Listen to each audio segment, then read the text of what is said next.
interessante, primeiro, antes da gente abordar exatamente o conflito no estágio atual, é interessante a gente resgatar a história, né? Colocar os pingos nos is e colocar aí para todo mundo como começou, na verdade, do que se trata esse conflito, porque alguns dizem, é da época, é uma guerra religiosa, é uma guerra. O que é esse conflito, Pedro? Esse conflito, Eneida, é produto do imperialismo. Esse conflito é um conflito colonial. Então, ele tem um registro específico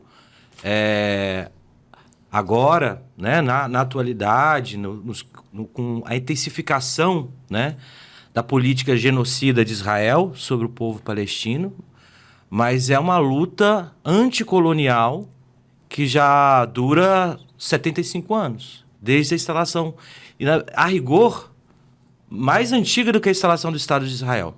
Porque desde a década dos anos 10, dos anos 20 do século passado, existia já um movimento internacional sionista que já pretendia e reivindicava um Estado na Palestina, um Estado judeu na Palestina. Então isso é importante. A origem, então, e a gente precisa demarcar bem isso, existe uma narrativa que esse conflito é um conflito milenar, que não é verdade. Porque essa é a versão do sionismo sobre o conflito, que quer colocar, enfim, divulgar e convencer, né, a opinião pública internacional de que eles teriam um direito originário sobre a Palestina. A Palestina, ela foi ocupada por vários povos durante a maior parte da existência da humanidade. A cidade com maior de ocupação mais antiga, contínua, né, que é Jericó, tá na Palestina. E não é uma cidade judia, é uma cidade que foi construída uma sucessão de povos, e aí não só invasão, derrota e tudo mais, mas mesclagem, miscigenação, construção de um tipo de povoamento que não necessariamente está relacionado à ocupação, à guerra, etc. Então, assim, um elemento central, Eneida, para a gente determinar a origem é a gente conseguir entender que esse conflito é um conflito colonial. Ele tem a ver com o imperialismo europeu e norte-americano. Ele não tem a ver com elementos e narrativas bíblicas. Não tem a ver com isso.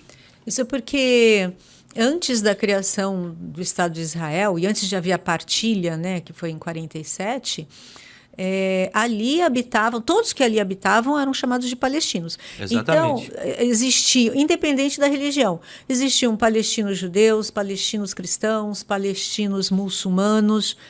Então, não é um conflito religioso. Se dá quando esse movimento sionista, e aí eu acho que vale a pena também fazer essa distinção entre judaísmo e o sionismo, porque se fala indiscriminadamente, né? Exatamente. Então, quando era chamado o povo lá palestino, ali cerca de 30% dos que moravam lá eram judeus. E os 70% eram palestinos.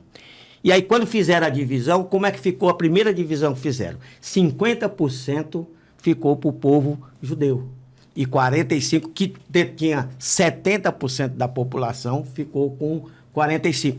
A partir daí, deu uma grita. Né? Da terra. Da terra. Foi uma grita dos palestinos. Claro, se você tem 70% da população, e como é que diz? Quando você faz uma divisão, que é o que a gente defende dois estados independentes que possam conviver normalmente, mas com essa questão que leve em consideração, inclusive, a questão populacional.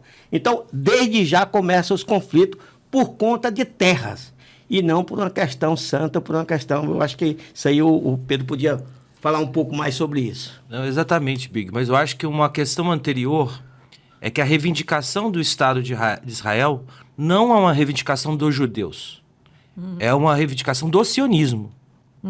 O sionismo é uma corrente política ideológica, né, que surge no final do século XIX, se não me engano, mas ganha força no século XX, no início do século XX, e que traz a pauta, cria a reivindicação do Estado judeu. Mas essa não é uma reivindicação de todo judeu. Inclusive, existe diferentes correntes no judaísmo, né? Todo mundo sabe, e boa parte delas, inclusive boa parte nos Estados Unidos, que não reconhece o Estado de Israel. São judeus que, inclusive, defendem a causa palestina.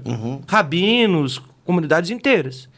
Então, essa distinção, né, entre o que é o judaísmo, que é uma religião, o povo judeu, que é uma reivindicação étnico-racial problemática, mas também podemos discutir isso.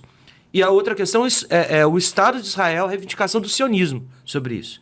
E é muito bem colocado, a Palestina é uma região que comportava diferentes religiões. E todos os naturais dessa religião são palestinos. Judeus palestinos, árabes palestinos, drusos palestinos, né? Inclusive árabes palestinos cristãos, porque não é uma questão religiosa. Tem palestino que é cristão. Tem palestino que é cristão católico, tem palestino que é cristão ortodoxo.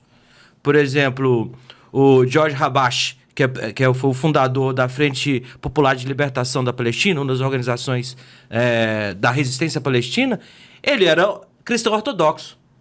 O Arafat era casado com, se não me engano, com uma francesa. E era laico. Então, assim, essa também ideia de que fazer essa fusão entre a questão palestina e a questão religiosa, né, não ajuda. Não ajuda. Porque ali é uma diversidade de culto, de credos, assim, enfim.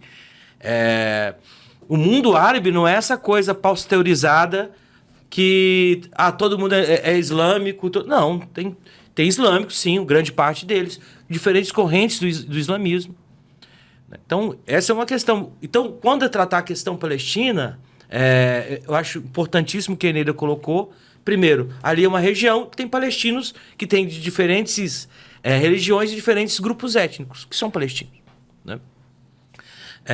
Agora, a outra coisa que aí o Big coloca, a criação do Estado de Israel, evidentemente, ela foi a unificação de interesses, sabe, Big? Entre o interesse do sionismo de ter um Estado, enfim, e reivindicar um lugar, né, de poder e de força dentro das relações internacionais, evidentemente, e seus interesses, inclusive econômicos, e o interesse da Inglaterra, França e depois dos Estados Unidos em construir um Estado que fosse condicionador das relações regionais no Oriente Médio.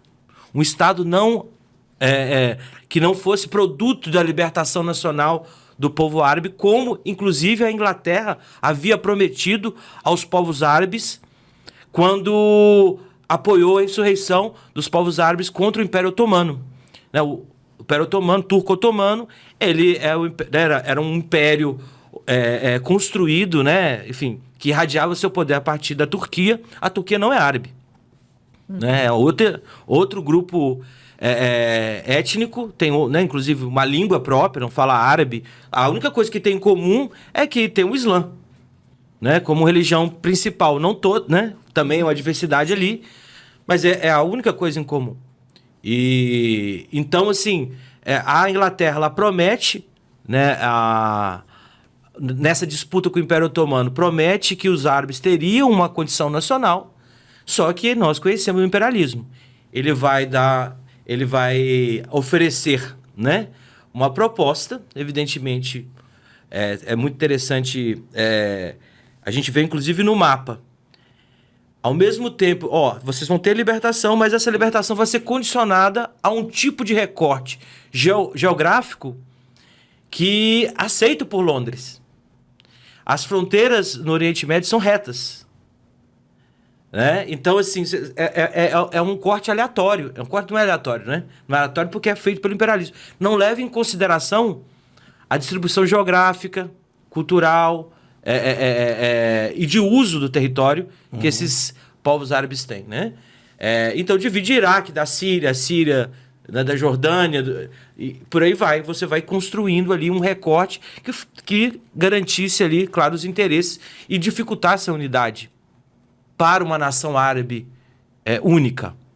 E aí é um ponto que a gente tem de conversar também, né? Então, Israel é esse condicionador dessa situação. Nós não estamos falando de qualquer povo. Nós estamos falando, o povo árabe é um povo com uma cultura milenar, que foi a base do desenvolvimento científico durante muito tempo, muito antes da Europa, inclusive. Foi o detetor de da cultura clássica, porque a Idade Média europeia afundou nas trevas, né, do desconhecimento, do obscurantismo.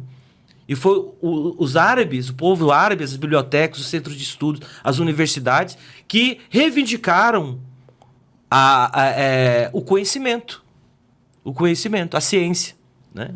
Então, um povo desse, com uma base populacional grande, um povo que tem comunicação pela língua, pela religião, né, enfim, por várias outras formas de comunicação e relações sociais, do Maghreb, de Marrocos, até o Iraque, passando por toda a Península Arábica, pegando o Egito, que é um país estratégico, detetor, né, no seu território, o território do Egito tem o Canal de Suez. Simplesmente é um dos principais pontos de transporte de mercadoria, né, via mar da Ásia para a Europa.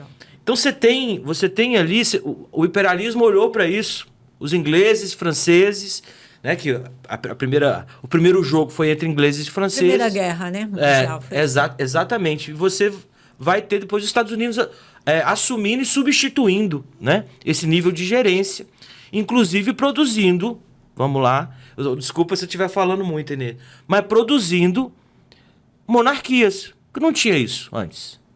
Era o Império Otomano, não tinha esses reis. Uhum. A Arábia Saudita, que seria a terra dos Saúdes, né? Saúde é uma família. Então, o nome do país é quase uma propriedade de uma família. A Jordânia, por exemplo, a família Hashemita, que reina a Jordânia, não é da Jordânia. Ela é de um território perto de Meca. Mas como eles perderam para os Saúdes, da Arábia Saudita, foram transportados para serem os soberanos da Jordânia. Então são os aliados do imperialismo europeu, né? Os aliados do americano imperialismo. Exatamente. Então esse recorte geográfico que nós temos hoje e a questão do Estado de Israel tem a ver com isso. É a herança, na verdade, uma herança bastante viva, bastante do imperialismo, no seu sentido. Questão geopolítica, né? Geopolítica. Ou seja, os palestinos foram traídos.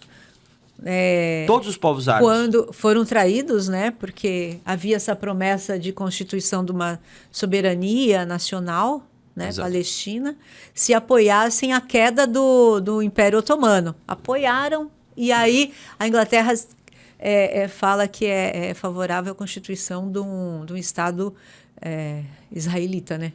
Exato. Contrário. Não, só é interessante porque não há nenhuma novidade nisso, né? Por exemplo, quando os espanhóis chegam no México, eles usam as tensões, inclusive, entre as tribos, os povos que tinham contradições com os astecas, e usam como contingente contra o Império Azteca. Então, então é o colonialismo. É o colonialismo no seu jeito.